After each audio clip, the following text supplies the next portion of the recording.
Somewhere in a cave in what is now northern Iraq, a man is dying. Again, in a sense, the way he's nearly died several times already. His right arm has been useless for years, likely since he was young. He can't hear well out of one side. His leg was badly broken once, long ago, and it healed slowly, awkwardly, the bone knitting itself back together in a shape that would have made walking difficult and painful for the rest of his life.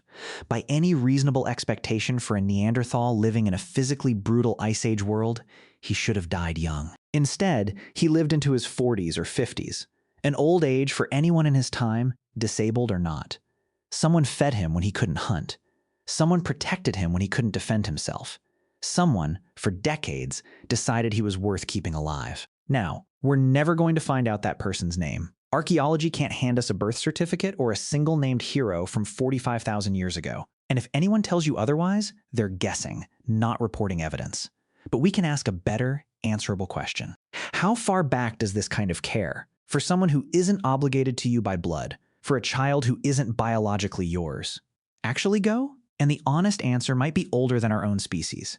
If that question interests you, stay with me, because the evidence for this is stranger and more moving than most people expect. And if you want more videos that take real archaeological evidence seriously instead of inventing dramatic claims, this is a good moment to subscribe, because we're about to walk through the actual proof, piece by piece. Here's a question that sounds almost too soft for a science documentary.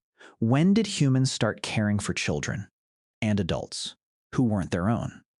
Most people assume this is a relatively modern, civilized development. Orphanages, adoption agencies, formal legal processes. The archaeological and genetic evidence tells an almost entirely different story. Caring for people outside your immediate biological family isn't a recent invention layered on top of natural self-interest. It may be one of the oldest, most consistent behaviors in the entire human story, arguably older than Homo sapiens itself. Let's go back to that man in Shanidar cave, because his skeleton is one of the most cited pieces of evidence in this entire field. Discovered in Iraq and dated to roughly 35 to 45,000 years ago, the skeleton known as Shanidar 1 shows an extraordinary combination of impairments. A withered right arm that some researchers argue shows evidence consistent with amputation or severe developmental damage, significant hearing loss, and an old, healed leg fracture. Paleopathologists can identify all of this through direct physical examination of the bones. Old injuries leave a very specific signature in how bone remodels and heals around damage, a process that takes years, not days. And that's exactly the point. This man didn't just survive his injuries in the short term. The healing patterns show he lived for years, probably decades, afterward, reaching an estimated age of around 40 to 50 at death. That's remarkably old for a Neanderthal, in an environment full of physical danger, even for someone in full health. Try to picture the actual daily logistics of that. Someone had to notice, over and over, that this man couldn't hear a warning shouted from his weaker side. Someone had to make sure he got a share of meat on days he couldn't help bring any down himself. Someone had to slow the group's pace, sometimes, because he couldn't move as quickly as everyone else. None of that is a single dramatic rescue. It's a decades-long pattern of small, repeated decisions to keep including him. Here's the honest caveat, because good science requires it. We can't directly observe the specific acts of care that kept him alive. What we can say, with real confidence, is that someone, likely many someones, across many years, made it possible for a man who couldn't fully hunt, fully hear, or fully walk to keep living anyway, in a world with absolutely no safety net except each other. 10,000 years later, in what's now Italy, a very different piece of evidence tells a similar story.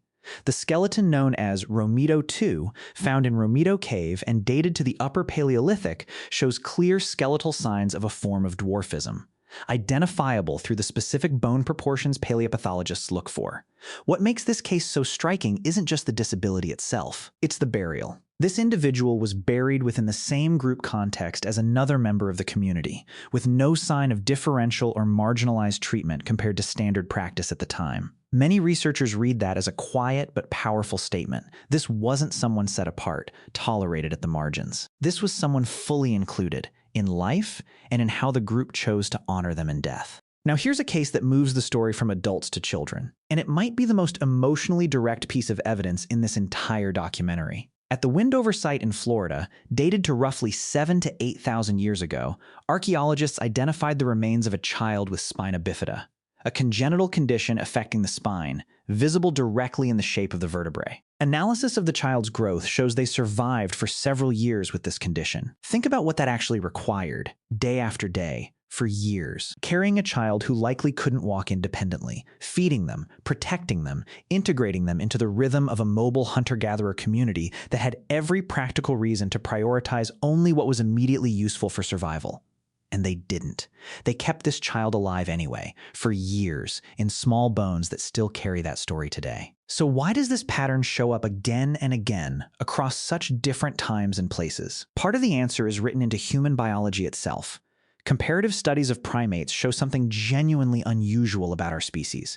Humans rely far more heavily on what researchers call alloparental care, caregiving from people who aren't the biological mother. Fathers, grandparents, older siblings, and unrelated group members all routinely pitch in a pattern much more limited among our closest ape relatives, where mothers typically do almost all direct infant care alone. And there's a very practical reason this might have been necessary. Human children have an unusually long period of physical and developmental dependency compared to other primates. Years and years of needing to be fed, carried, and taught before they could meaningfully contribute or survive alone. For a single pair of parents to shoulder, all of that entirely by themselves would have been an enormous, possibly unsustainable burden. Spreading that cost across a wider group wasn't a nice cultural bonus. It may have been a survival necessity. Here's where the evidence takes a genuinely fascinating turn, into one of evolutionary biology's more famous ideas, the grandmother hypothesis. Human females are unusual among mammals for living for many years after their own reproductive period ends. That's a real evolutionary puzzle.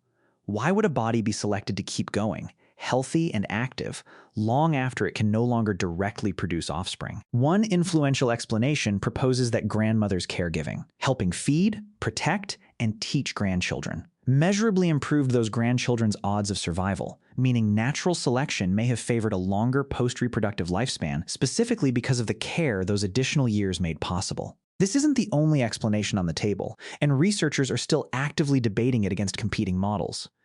But even as a leading hypothesis rather than settled fact, it points at something remarkable. An entire evolutionary theory built around the idea that caring for children who aren't directly, immediately yours to raise may have shaped human biology itself. Here's a question worth asking directly. Is this pattern actually universal? Or are we just cherry-picking a few dramatic examples? Anthropological surveys comparing documented practices across an enormous range of human societies, hunter-gatherer, pastoralist, agricultural, industrial, spanning every inhabited continent, consistently find some form of fostering, adoption, or structured care for orphan children in the overwhelming majority of cultures studied. This isn't a rare cultural quirk that shows up occasionally. It's one of the closer things anthropology has to an actual human universal. Ethnographic studies of recent hunter-gatherer groups, used here carefully as an analogy rather than direct proof for deep prehistory, describe orphan children typically being quietly absorbed into the wider band or extended kin network, often without any formal ceremony or institution at all, not because it was mandated, because it was simply what people did. And now, modern genetics is starting to add a new, very direct layer of evidence to all of this. At some later prehistoric cemetery sites, from the Neolithic and Bronze Age periods in parts of Europe, for example, ancient DNA-based kinship analysis has, in certain cases, identified genetically unrelated individuals, including children, buried within what otherwise looks like a family plot alongside biological relatives. That pattern is consistent with fostering or adoption-like integration, though archaeologists are careful here. It's possible, in some specific cases, to be looking at a more distant genetic relationship we simply can't detect, or a social bond unrelated to child rearing at all. This remains a case-by-case, actively debated interpretation, not a blanket rule. For the much older Paleolithic period, the era of Shanidar I, this kind of direct genetic kinship evidence is far more limited, simply because preservation and sample availability from that deep in prehistory is much sparser. But the fact that we're now finding this pattern at all, anywhere in the ancient genetic record, adds real weight to a story that skeletal and cross-cultural evidence had already been quietly pointing toward.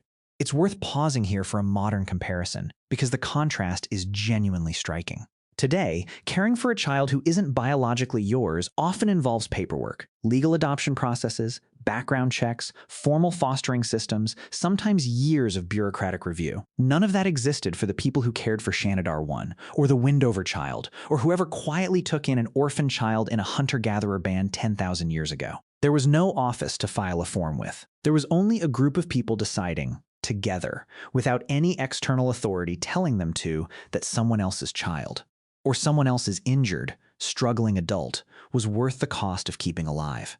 In some ways, that makes the ancient version more remarkable, not less. It wasn't formalized because it didn't need to be. It was simply how a group of humans who depended entirely on each other chose to treat the most vulnerable people around them. Not out of legal obligation, but because the alternative, in a world with no safety net at all, was almost unthinkable. It's tempting to think of family as something defined purely by blood. A biological unit, with care for outsiders as a later, more sophisticated cultural add-on. The evidence suggests something different, and honestly more moving. Long before anyone wrote down a single law about inheritance or parental obligation, a group in an Iraqi cave kept a severely disabled man alive for decades. A community in Italy buried a person with dwarfism exactly like everyone else. A band in Florida carried a child who could never walk, for years, because they decided that child was worth carrying. Caring for someone who isn't strictly, biologically yours isn't a late addition to being human. It might be one of the oldest, quietest parts of what being human actually means. Next time you see a family that isn't built entirely on shared blood, a fostered child, an adopted sibling, a grandparent who stepped in and simply became a parent, remember that you're looking at something with a genuinely deep history behind it. Not a modern invention layered on top of colder, more natural instincts. A pattern old enough to be written into a Neanderthal's healed bones, into a disabled man's 40 years of survival, into a child's small vertebrae in Florida, into an entire evolutionary theory about why grandmothers live as long as they do. We'll never know who the very first person was. But the evidence says, pretty clearly, that whoever they weren't alone in doing it, and they were never really first for long.